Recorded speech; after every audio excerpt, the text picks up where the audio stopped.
ونعوذ بالله من شرور أنفسنا ومن سيئات أعمالنا.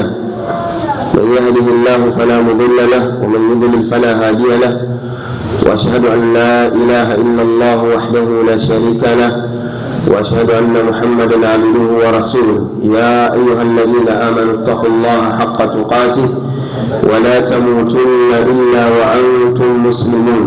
يا أيها الناس اتقوا ربكم الذي خلقكم من نفس واحدة وخلق منها زوجها وبث منهما رجالا كثيرا ونساء، واتقوا الله الذي تساءلون به والأرحام إن الله كان عليكم رقيبا.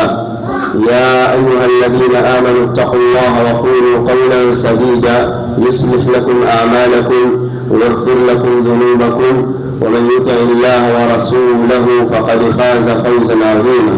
أما بعد، فإن أحسن الحديث كلام الله، وخير الهدي هدي محمد عليه الصلاة والسلام، وشر الأمور محدثاتها، فإن كل محدثة بدعة وكل بدعة ضلالة وكل ضلالة في النار. أيها الناس عباد الله، ndugu zangu waja wa Allah, kwanza nawahusia kumcha Allah subhanahu wa ta'ala. Kwa hakika wamefaulu wale wenye kumcha Allah tabaraka wa ta'ala, na jambo la taqwa ni wasia wa Allah subhanahu wa ta'ala kwa waja wake, kwa wale wa mwanzo na wa mwisho. Allah anasema walaqad wasaina alladhina utul kitaba min qablikum wa iyyakum an ittaqullah, kwa hakika tumewapa wasia wale waliopita kabla yenu na nyinyi pia mumche Allah subhanahu wa ta'ala. Lakini jambo la pili, tukiwa katika kongamano letu hili ambalo ni adhim, tena tupo katika nyumba miongoni mwa majumba ya Allah subhanahu wa ta'ala, niwakumbushe kwa haraka haraka, tupo katika kikao muhimu, vikao ambavyo vinakuwa na hudhuri ya malaika. Mtume sallallahu alayhi wasallam anasema majtamaa qaumun fi baitin min buyuti llah yatluna kitaba Allah wa yatadarasuna fima bainahum illa nazalat alayhim as-sakina wa haffathum al-malaika wa dhakarahum Allah fi man indah, au kama qala sallallahu alayhi wasallam. Hawakusanyiki watu katika nyumba miongoni mwa majumba ya Allah wakawa wanamtaja Allah na wanasomeshana dini ya Allah subhanahu wa ta'ala, isipokuwa unawateremkia wao utulivu na wanazungukwa na malaika, na Allah subhanahu wa ta'ala anawataja fil mala'il a'la. Kwa katika vikao ambavyo ni muhimu ni hivi vikao vya kuelekezana na kukumbushana. Mada ilikuwa mbele yetu, kaifa nastakbilu Ramadhan, vipi tunaupokea mfungo wa Ramadhan.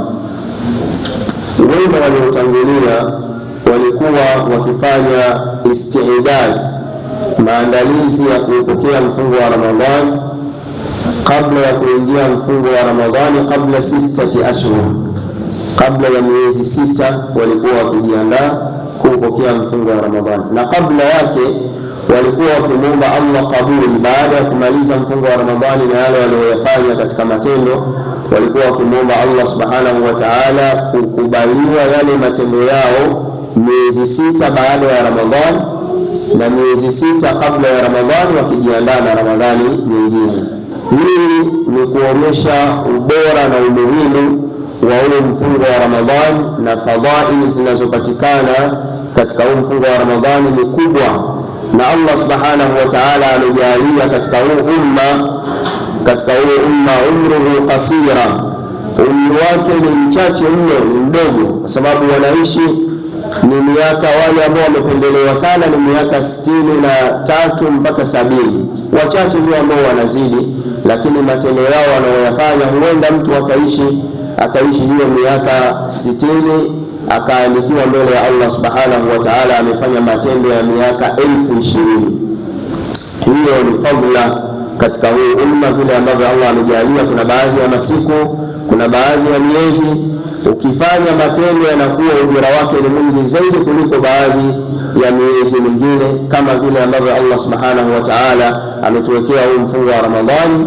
Unaweza ukafanya matendo ukachuma malipo ya miaka kadhaa badala ya kufanya matendo ya mwezi mmoja tu.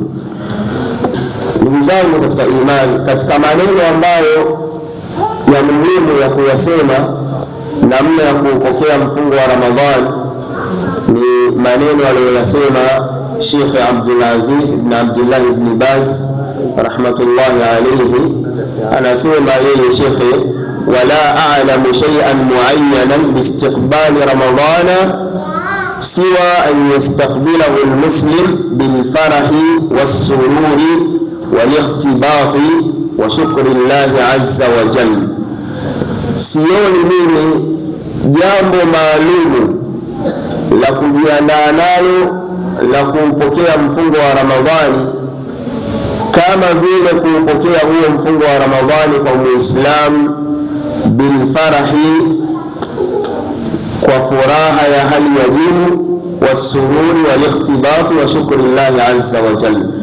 Yani haoni jambo ambalo ni muhimu la kuupokea mfungo wa Ramadhani kama vile kuusubiria kwa hamu, kwa bashasha na furaha na kumshukuru Allah subhanahu wa ta'ala kwa hii neema iliyokuwa kubwa ya kumjalia yeye anaukaribia au anataka aingie katika mfungo wa Ramadhani na yale matendo yake yaliyokuwa adhimu. Na kwa sababu hiyo ndio maana Mtume sallallahu alayhi wasallam alikuwa yubashiru ashabahu bimajidihi, alikuwa akiwapa bishara njema masahaba radhiyallahu ta'ala anhum kwa kuja mfungo wa Ramadhani. Ilikuwa mfungo wa Ramadhani ukikaribia, alikuwa akiwaambia masahaba, qad dhalla alaykum shahrun karim, kwa hakika umewakaribia kuingia juu yenu mwezi uliokuwa mkarimu, mwezi uliokuwa wenye baraka, shahru baraka, mwezi wenye baraka. Yakhshakumullahu fihi, Allah anakufunikeni katika mfungo wa Ramadhani. Fayanzilu rahma, anateremsha rahma. Wayahutu alkhataya, na anafuta sana madhambi Allah subhanahu wa ta'ala katika mfungo wa Ramadhani. Wayastajibu dua, na anapokea maombi ya waja wake kwa wingi katika mfungo wa Ramadhani. Yanzuru Allahu ila tanafusikum fihi, Allah anaangalia mashindano yenu katika mfungo wa Ramadhani. Fayubahi bikum malaikata, anajifakharisha kwa malaika wake. Yani vile ambavyo waja wanajiandaa na mfungo wa Ramadhani na wakaingia katika mwezi wa Ramadhani wakawa wanafanya jitihada kufanya taa, kufanya ibada mbalimbali, kusoma Qur'ani na vinginevyo, vile wanavyofanya Allah subhanahu wa ta'ala anawaangalia, kisha anajifakharisha mbele ya malaika wake. Mtume sallallahu alaihi wasallam akawa anawaambia